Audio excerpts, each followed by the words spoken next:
For today's show, I want to talk about the next barrier that we need to overcome in order to have a happy, long-term relationship. Now, to have the best chance of having a long-term relationship, both partners need to have a healthy balance of being individualized, separated, and also being able to stay connected to their partner. Now, Murray Bowen, or Dr. Murray Bowen, called this self-differentiation. And Dr. Napier and Dr. Carl Whitaker called it the individuation of self. And they talked about this extensively in the book, the Family Crucible. And in this book, it chronicled one family's experience with family therapy.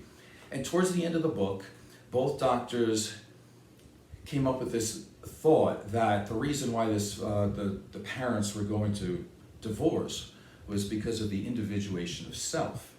Now, to be more specific, I'm going to read this part because it's fairly detailed and it's kind of complicated. So here it is, the Family Crucible.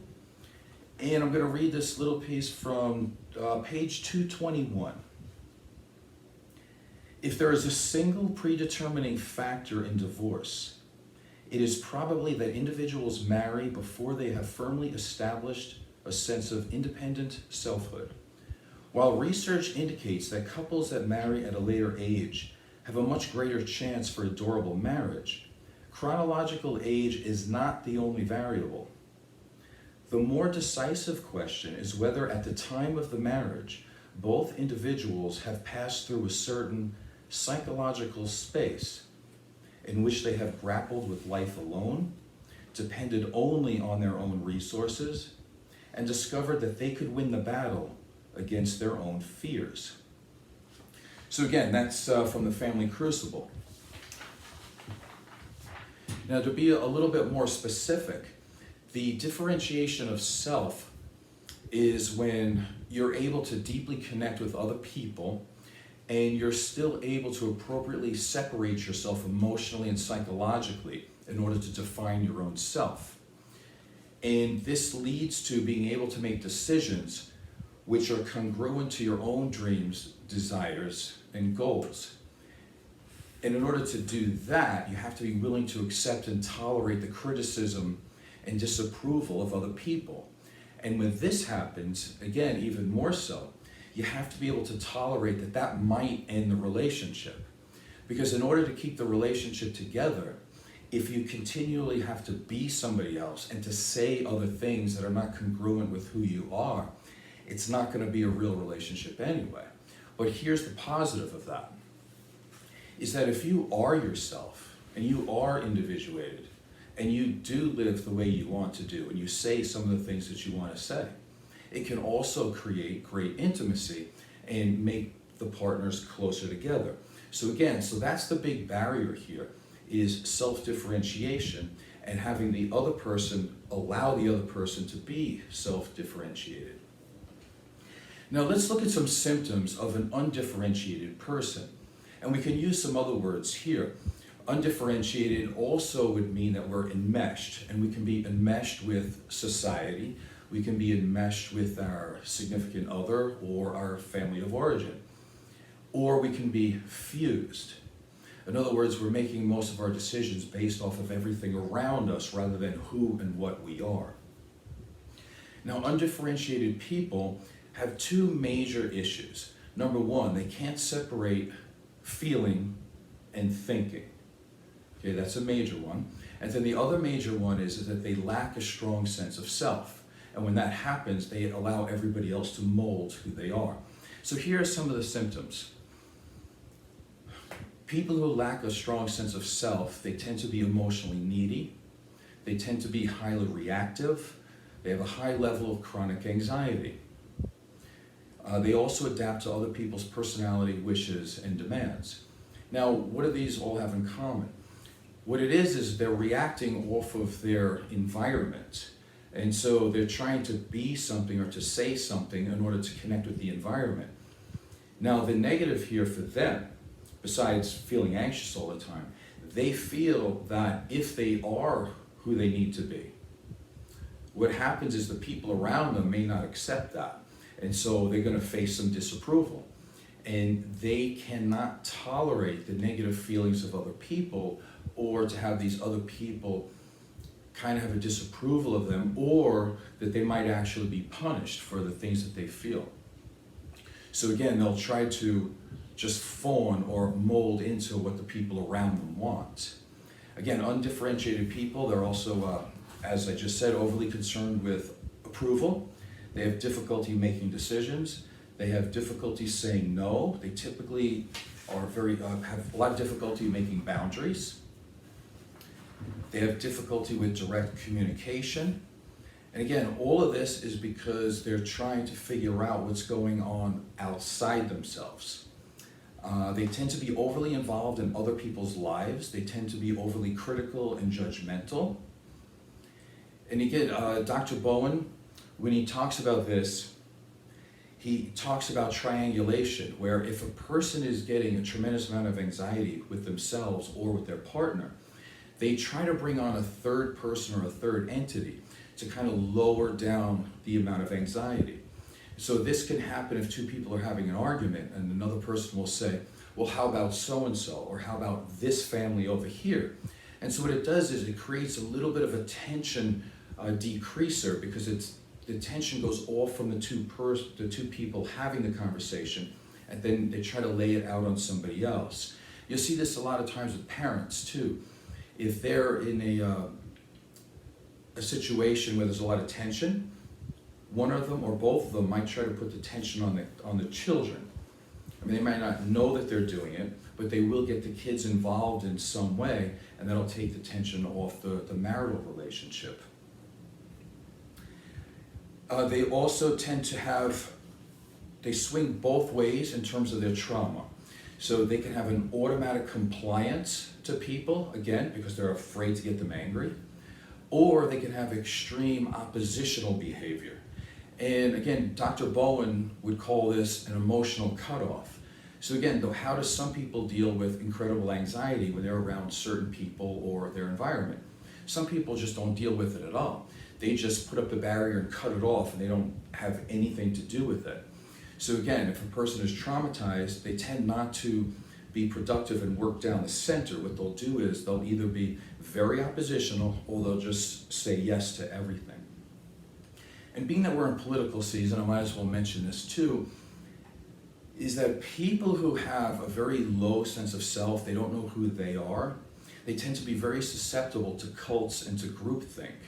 Now, just as a quick example, not as a political thing, but I'm trying to just give you the idea of what this is. About 4 years ago, Donald Trump made a comment, which I think is actually pretty brilliant, by the way. He said, I could be in the middle of Fifth Avenue and shoot somebody and I wouldn't lose any support. And he's actually speaking probably very truthful here, because if you're a certain type of person that your in-group is a group, and somebody in it acts out of character or acts in a way that's against what you feel, it may not matter to you. You may overlook it or justify it because you want to be in that group. So again, this is how cult leaders are built. They're built off of people that don't have the ability or the willingness to use critical analysis, because they don't have an individual self. And so what they do is they go by whatever the leader says, or they like the safety in terms of the group. Now, I also mentioned that some people have difficulty separating feeling from thinking. So let me give you an example of that. One that I could think of off the top of my head, because it seems to happen a lot in society today.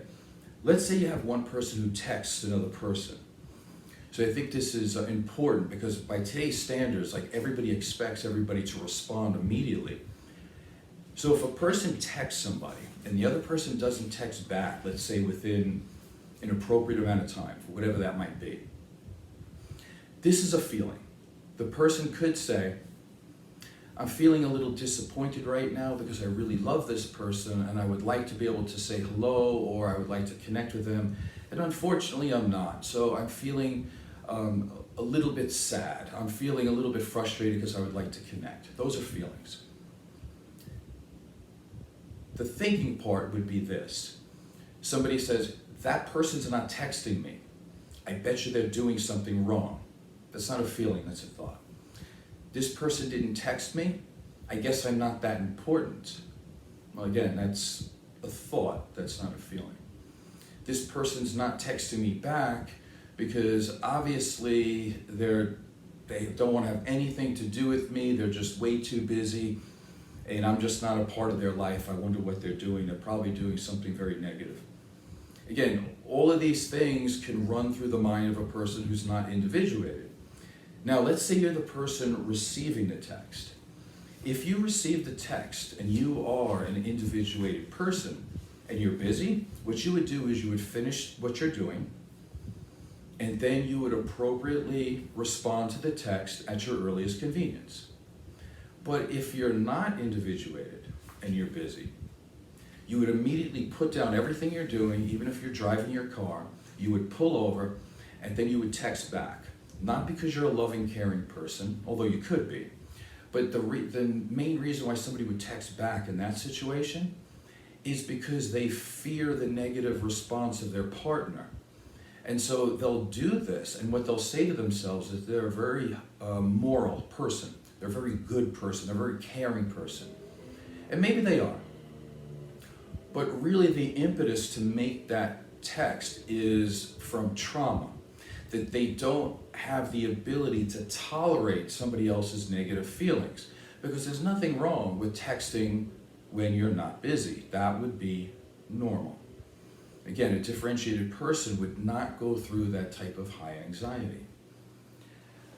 So now that we know what differentiation of self looks like and what it is, why is it such the cause of people having problems in relationship? Why is it a cause maybe of separations or divorces or possibly creating intimacy? And one of the answers is because all systems prefer homeostasis. We like status quo. And because of that, we have a very difficult time accommodating to something new because we always want to keep things the same. And I can give you some examples of that.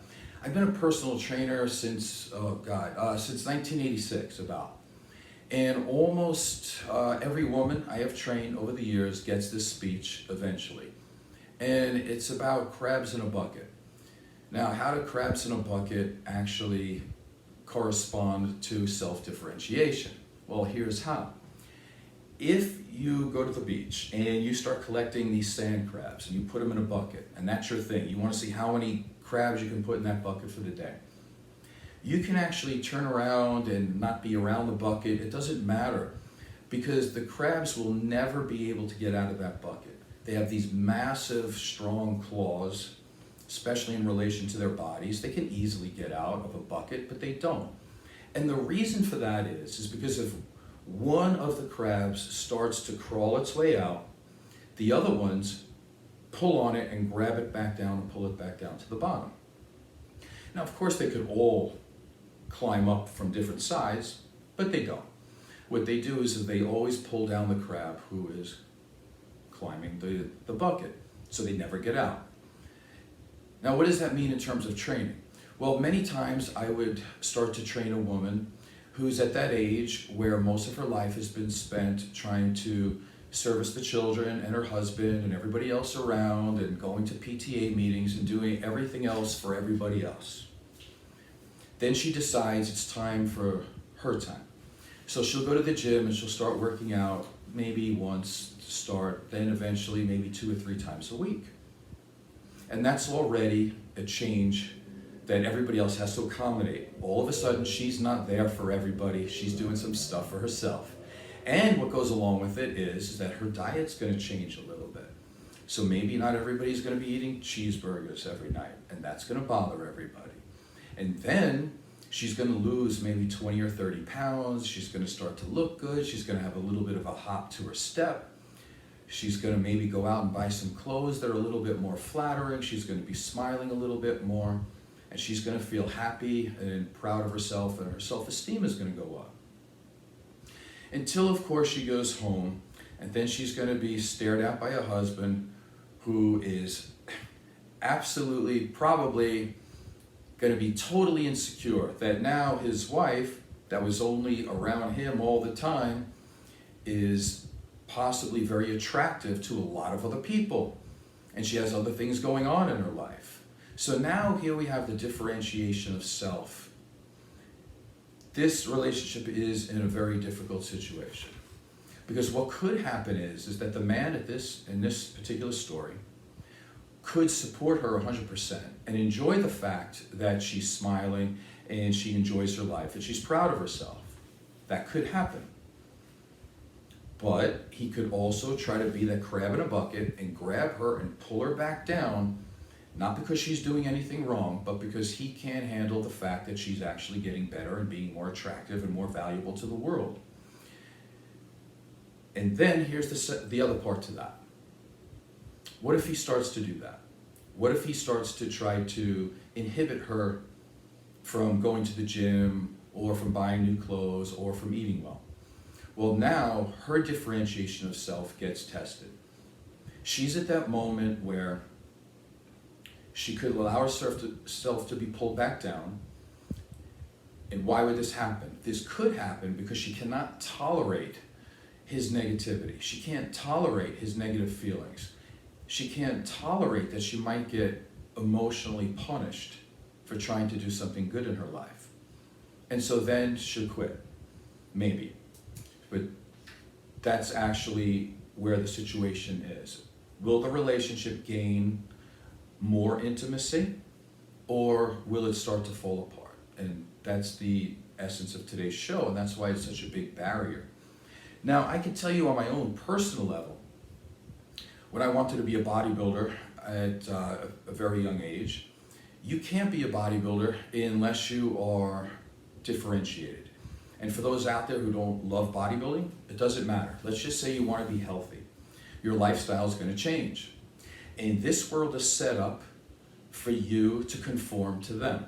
You're going to drive down the street, and there's not a lot of places where you can get steamed broccoli and lean chicken breast. What you're going to see is many fast food places that sell, I hate to even call it food because it's a product, but it's not real food. And that's the way it's going to be. You're going to walk into supermarkets, and if you want to get healthy food, you're going to have to walk all the way to the end in the back because they put all the garbage up front where most people buy stuff. If you want to go out to dinner, you're going to have to go to that little small part of the menu, instead of everything else that everybody else eats, because you're going to be in the minority. I got invited to a dinner about a week ago, and they're on a plant-based diet, which is good. But now I have to make choices, right? I'm an individuated person. I decided I want to have muscle on my body, and plants aren't going to do it. So I've got choices. Either I can be individuated enough to take 6 ounces of turkey to their house and eat that with their plants, or I can eat my turkey at home and not tell anybody about it, and then go there and enjoy their plant-based diet at their house. So again, it really comes down to, if you want to be individuated, you have to make some really strong decisions. And at some point, whether you're with a partner, whether you're with a family, whether in your own culture, you're really going to have to fight back. And you can do this at any age. Now, the thing I read you in the first part from the Family Crucible, that is more talking about being differentiated before you get into a relationship, before you get married. And those are words that need to be heeded for sure. But let's say you're in a relationship. Let's say you are already married. Well, now is as good a time as any to be differentiated, and now is as good a time as any to allow somebody to be differentiated. And it doesn't matter how old you are. I'm going to give you an example. You could start to get differentiated when you're 90 or whatever age, but you could also start to be differentiated when you're very young. I'll give you an example of that. When I was about 15 years old, I had a girlfriend, and whatever 15-year-old kids do, you basically don't do anything. You just kind of hang out, you watch TV, and you talk about what happened in science class, right? There's no real sexual stuff going on at all. So back then, I was taking a computer programming class. She was taking a nursing class. Well, you got to realize what they do in nursing, of course. And so then it came to my attention that they were going to have to start off by giving sponge baths. So a 15-year-old brain starts to work as, okay, well, she's not giving sponge baths only to women, so there's going to be men. So you're in a relationship with somebody that you've never had a real sexual relationship with at all, but she's going to be doing things where there's naked men involved. So again, as a 15-year-old boy, hard to be supportive under those circumstances. So I was not. So if you want to be differentiated, what should have happened here? Well, then the other person should have said, well, this is part of what I want to do if I want to have a nursing career, and it doesn't matter if you agree with it or not. It's kind of the way nurses, we have to do that for class. So again, you can be very differentiated at a very young age. And if you're listening to this and you're young, I would say that the younger you are, the better. Now, somebody like me, I've got differentiation problems in certain areas. I'm not perfect and nobody is. But in terms of bodybuilding and working out, I've been very differentiated since I've been about maybe 8, 9, 10 years old. So you can be very good in certain areas, and then you can be, let's just say, areas that you need a lot of work on in other areas. And that's okay too, if that's just being human. So what's the antidote to most of this? The antidote is this. Try to know who you are. Ask yourself that existential question. Who are you? What are your gifts? What do you like? Know what you want. Because if you know what you are and you know what you want and you know where you want to go in life, you're going to be able to make your own boundaries. And if you care enough, it's not going to matter what other people say. And your anxiety level goes down. Such as the example I gave you. I can go to a picnic and I can bring my own food with me, and I can watch people eat hot dogs and drink beer all day long, and I don't feel like in any way that I'm depriving myself because I have a goal. Now, if I went off of my goal, then I would feel bad about myself. So what I'm saying is, the more you know who you are, and the more you can align, you'll be able to align all of your behaviors with who you want to be. And your anxiety will go down because you know exactly what you want, and you're not trying to be what other people want you to be. So I hope that show is beneficial to you, and I hope I made that kind of clear. It's kind of complicated. Even most therapists I know get very confused by this whole issue, so I hope I shed some light on the subject. Again, differentiation of self is another barrier that we need to overcome if you want to have a long-term, happy relationship, and I hope you do. I hope you enjoyed today's show. If you liked it, please subscribe, and even better, hopefully tell a few friends. I could use some subscribers. Thank you very much.